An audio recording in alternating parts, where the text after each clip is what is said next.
Hi everyone. Today I want to talk to you guys about something that is difficult and something that I've just gone through. So I wanted to share not just my experience, but some realizations that might be helpful if you are going through something like this or you're about to. So 3 days ago, I said my final goodbye to my baby. He wasn't a baby, he was 16. His name is Rocket, and he was a Jack Russell Terrier. And I had never taken a dog from the beginning to the end of their life. And I have also not known being an adult without my dog at my side. So Rocket was, he lived up to his name. He was a stubborn, feisty, incredibly loving, and an incredibly energetic Jack Russell Terrier. I spent the first 9 or 10 years of his life going to the dog park almost every single day for about an hour or two. I was there for so long. All the people that I'm still friends with in life all these years later all come from the time that I was at the dog park, because we were there all the time with each other. And I didn't actually really notice how old Rocket had become until he passed away and I was watching videos of him as a pup. So it's this really difficult thing that I went through, which I was trying to figure out, how is it that my dog, who was just playing fetch like he was a puppy a week ago, and then develops this crazy cough in his lungs, and then I take him to the vet and the vet says he has tumors in his lungs and possibly days to live. How did we go from there to there? And then how do we go from this dog who has just a cough, but he's walking around? He's definitely lethargic, and he had stage 2 kidney failure, so he was already kind of skinny. Stage 2 kidney failure is something that dogs can live with for a really long time. So it's not like a death sentence, but, he wasn't his chipper self, but how are we going to go from that to saying goodbye? I couldn't wrap my mind around that. And I still get emotional when I go back to that and go, I just don't get it. So this is not the pretty part of the story, but I'm going to explain it anyway because my husband and I were completely unprepared for what happened. So we had gone to the vet and I had chest x-rays done and a blood panel. I was never one for taking my dog to the vet over and over because he got extremely anxious, as only a Jack Russell can do. And it just, I prefer to, as much as possible, let my animals have a comfortable and natural progression to their lives. So I'm not a big fan of interfering. But he had this cough just for a half hour, 45 minutes at a time, and I can't watch my dog sit there like that. That's no. So the vet said that he had some small masses, 2 small masses in his left lung, and some elevated liver enzymes, which can be indicative of a lot of things, but usually it's an indicator that might be cancer. And he said, well, if he responds to prednisone, which is a steroid, great, you've got a little bit of time. He said, but if he doesn't respond, you have days. And I was like, days? How is that? How did we get here? How did we go from fetch to days? So I gave Rocket the prednisone and his coughing eased up. He seemed much better. He seemed still lethargic because if you have masses in your lungs, you're not breathing properly, so you're going to be lethargic. But I thought, okay, we've got a couple of months because that's the prognosis when there are multiple tumors in the lungs. And then one night, Rocket got up at 4:30 in the morning to go to the bathroom. My husband went to let him out. And the story, according to my husband, is he waited and waited and waited, and Rocket wasn't coming back in. So he went and took a flashlight outside to go look for him. And Rocket was just sitting there. His back legs had literally stopped working. He just could not walk around. His like just hung there. And that's shocking. If you have never seen an animal go through something like that, it's extremely, and especially an animal that you love like your child, that's extremely hard. It was the middle of the night, and I did some very quick research. I texted my brother for some guidance because he's watched many of his animals age, and he worked in a vet's office for a little while, and I wanted some guidance. And I had been talking to my brother for a while, for a week before, because I told him Rocket's prognosis, and my brother said, because I said, how do you know when it's time? How do you know when you get to that point with your animal, when is the day to let them go? And he said, when they can't go to the bathroom anymore, when you have to help them go to the bathroom, that's it. That's my point that I give them. And we're talking about an elderly dog. We're not talking about a 4 or 5 year old dog that maybe had a car accident or something and can use a doggy wheelchair. We're talking about a geriatric animal here. So my husband and I knew, and you can see this is still very fresh. This is only 3 days ago that this happened. So I found a vet, and we are right now, I don't know when you're watching this, but we are right now still in the middle of a lockdown pandemic quarantine. So I called a vet's office and I said, this is what's going on. I know it's an emergency. I believe we're probably talking about end-of-life services. Can I come in with my dog? And the person said, you can absolutely bring him in, but no, you can't be there when the procedure happens. And I was like, I was upset. I was like, are you kidding me? You're telling me that my baby that I've been with almost every single day for 16 years, I can't be with him in his final moments? I got angry. So I called another vet's office, and they said, absolutely, you can be in there, but only one of you can be in there, not the whole family. And I had a feeling that was going to be what we were facing. So I said, okay, let's go. And this whole time that I'm making these phone calls and trying to talk to my brother, there's Rocket on the floor, flailing around, flipped out, mentally panicking to no end because his back legs don't work. It looked like his back broke. It just, from a certain point, it just stopped working.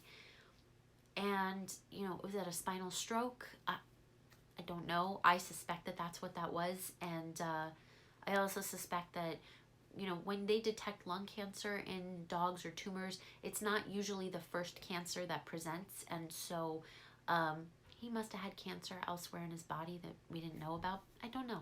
I really don't know. This is just things that I think about. So I'm watching my dog literally lose his mind. He starts peeing on the floor because he can't. We tried to hold him up on a scarf and take him out to the bathroom. That wasn't working. So we made the difficult choice.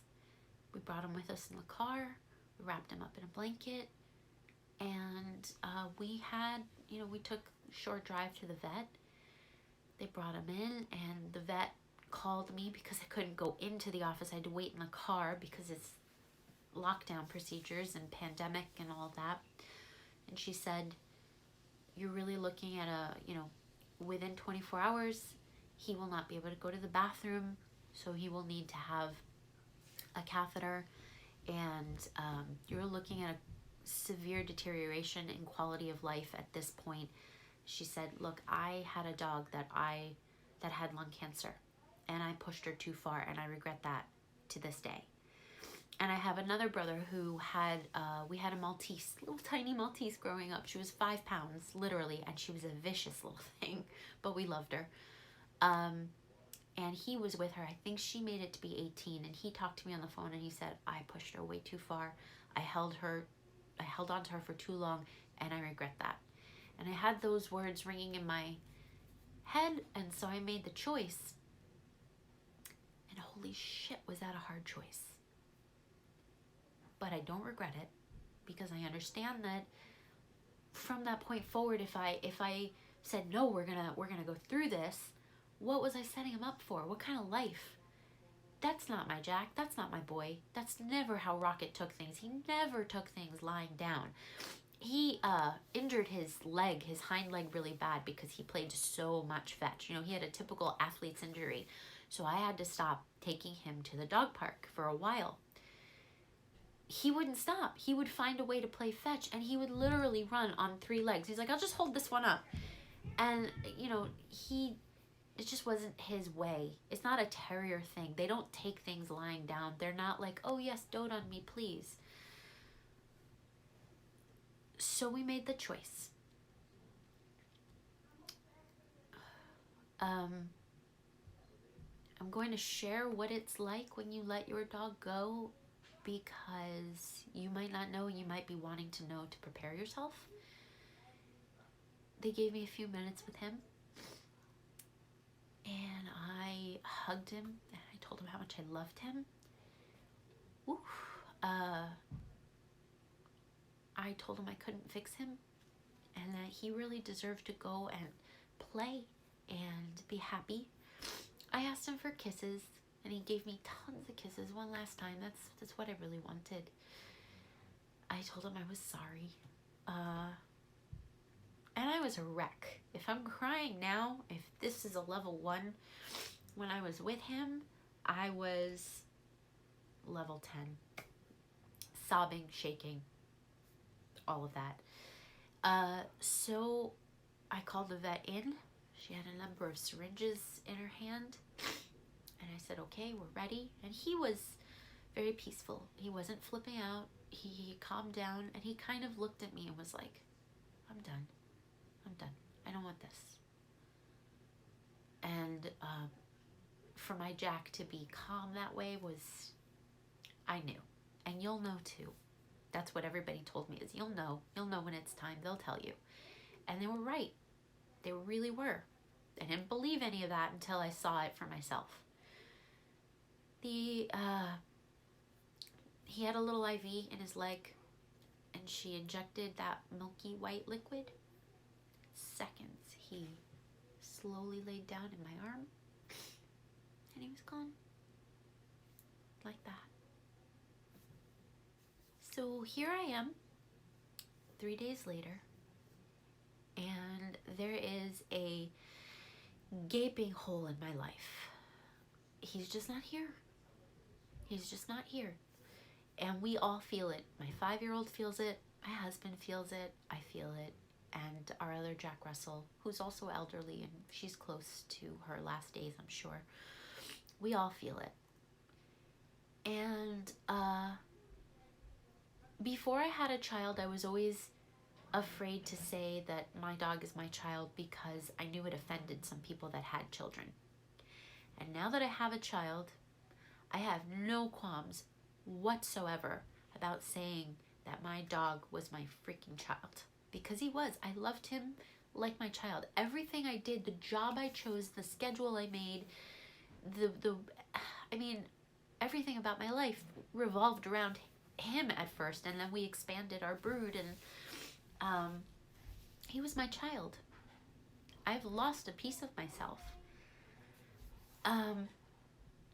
So when you are in mourning for your animal, dog, cat, whoever was your companion, please do not let anybody minimize your pain because they weren't a human.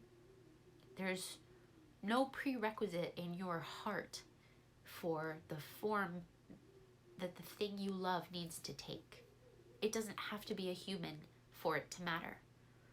And, there are people that feel that way about a fish. So, I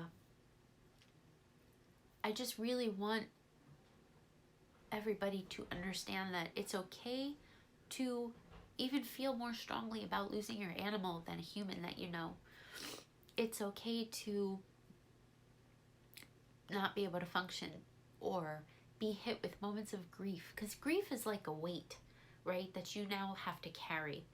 And it takes some time to adjust to carrying that weight because it's pretty heavy. And then you'll have moments that you'll forget that weight is there. And then you'll have moments where you'll feel it again. And it comes in weird waves. Some little thing will set you off. And you just need to give yourself patience and time.